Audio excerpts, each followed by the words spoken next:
अपनी जान की कीमत पर 1 लाख बच्चों को जन्म देना, यही एक माँ की जिम्मेदारी होती है। पूरे 10 महीनों तक वह ना कहीं जा सकती है, ना कुछ खा सकती है, और जिस दिन उसके बच्चे पैदा होते हैं वही दिन उसकी मौत का दिन बन जाता है। यह है दुनिया की सबसे बड़ी ऑक्टोपस, जायंट पैसिफिक ऑक्टोपस। बाहर की दुनिया उसे समुद्र का राक्षस क्रैकन कहती है, लेकिन अगर ध्यान से देखा जाए तो वह बस अपने ही जीन के बनाए हुए नियमों की गुलाम है। अगर ये बंधन ना होते तो शायद वह इस धरती की सबसे परफेक्ट जीव होती, लेकिन उसके पास कोई चुनाव नहीं है। सालों से वह ठंडे और अंधेरे प्रशांत महासागर की गहराइयों में अकेली जिंदगी जी रही है। उसके पास 3 दिल हैं, 9 दिमाग हैं, 8 भुजाएं हैं और हजारों सांस लेने वाले छिद्र हैं। उसके सिर में एक मुख्य दिमाग है जो सोचता है, और उसकी हर भुजा में एक छोटा सा अलग दिमाग होता है। यही वजह है कि वह बहुत ज्यादा समझदार है, इतनी कि सबसे तेज केकड़ा भी उसकी नजरों से बच नहीं पाता। लेकिन इतनी समझदारी होने के बावजूद वह अपनी किस्मत को नहीं बदल सकती। वह कोई बेरहम शिकारी नहीं है, बल्कि बस एक ऐसी जिंदगी है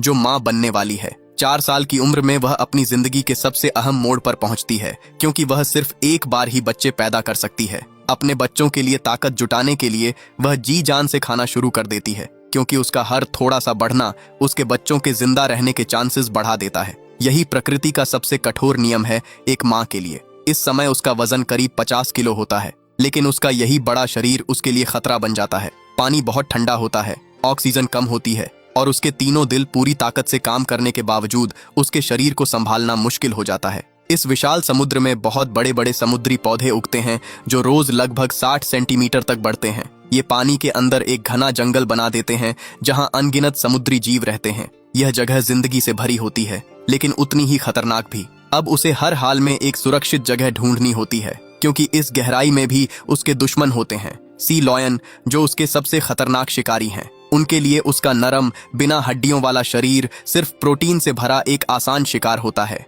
जैसे ही शिकारी की परछाई उसके ऊपर पड़ती है, वह तुरंत अपनी भुजाएं समेट लेती है और अपनी त्वचा का रंग बदलकर पत्थरों जैसा भूरा कर लेती है, ताकि वह चट्टानों में मिल जाए। लेकिन छिपना हमेशा काम नहीं करता, उसे देख लिया जाता है। सी लॉयन धीरे धीरे उसकी तरफ बढ़ता है। अब उसके पास सिर्फ एक ही रास्ता होता है, भागना। वह तुरंत स्याही का एक बड़ा गुब्बार छोड़ती है जो पानी में फैल जाता है और उसे कुछ पल के लिए छिपने का मौका दे देता है। लेकिन उसे अच्छी तरह पता होता है कि खतरा अभी खत्म नहीं हुआ है। उसे जल्दी से कोई ऐसी जगह ढूंढनी होती है जहां वह पूरी तरह सुरक्षित रह सके। तभी उसे एक बहुत ही संकरी दरार दिखती है, सिर्फ 5 सेंटीमीटर ऊंची, और वह बिना देर किए खुद को उस दरार में घुसा देती है।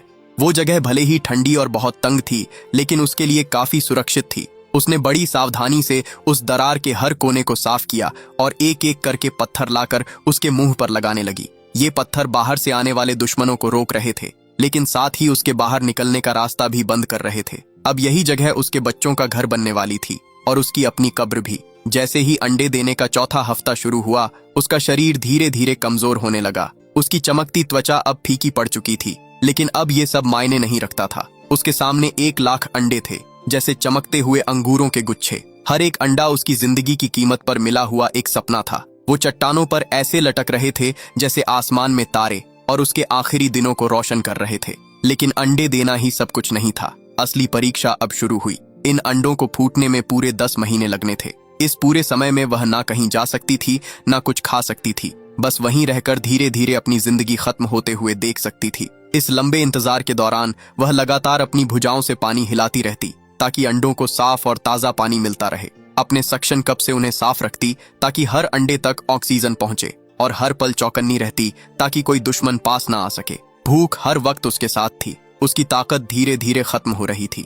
कई बार थकान इतनी बढ़ जाती कि लगता अब और नहीं हो पाएगा, लेकिन वह हर दिन खुद को संभालती रही, क्योंकि हर एक दिन उसके बच्चों के जिंदा रहने के चांसेस बढ़ा रहा था। उसका विशाल शरीर अब उनकी ढाल बन चुका था। यही उसकी जिम्मेदारी थी, एक माँ होने की। समय जैसे रुक सा गया था। उसकी ताकत लगभग खत्म हो चुकी थी। शरीर कमजोर और बीमार होता जा रहा था, और उसकी त्वचा की चमक भी भूख की वजह से पूरी तरह चली गई थी। लेकिन उसे पता था उसके बच्चे तेजी से बड़े हो रहे हैं। फिर एक दिन पहला अंडा हल्के से हिला और उसमें से एक छोटा सा ऑक्टोपस बाहर निकलने लगा। वो बहुत ही नाजुक था, इतना कि उसे देखकर दिल भर आता था। अपनी बची खुची ताकत से उसने पानी का तेज बहाव छोड़ा ताकि वो दूर तैर जाए। वो पानी का बहाव उसके लिए एक लोरी जैसा था, और वही ताकत थी जो उसे आगे बढ़ा रही थी। अब वो गहरे समुद्र में तैरते रहेंगे। शायद उनमें से बहुत कम ही बड़े होकर जिंदा रह पाएंगे, लेकिन उसे इसकी चिंता नहीं थी। उसका हर त्याग अब सफल हो चुका था।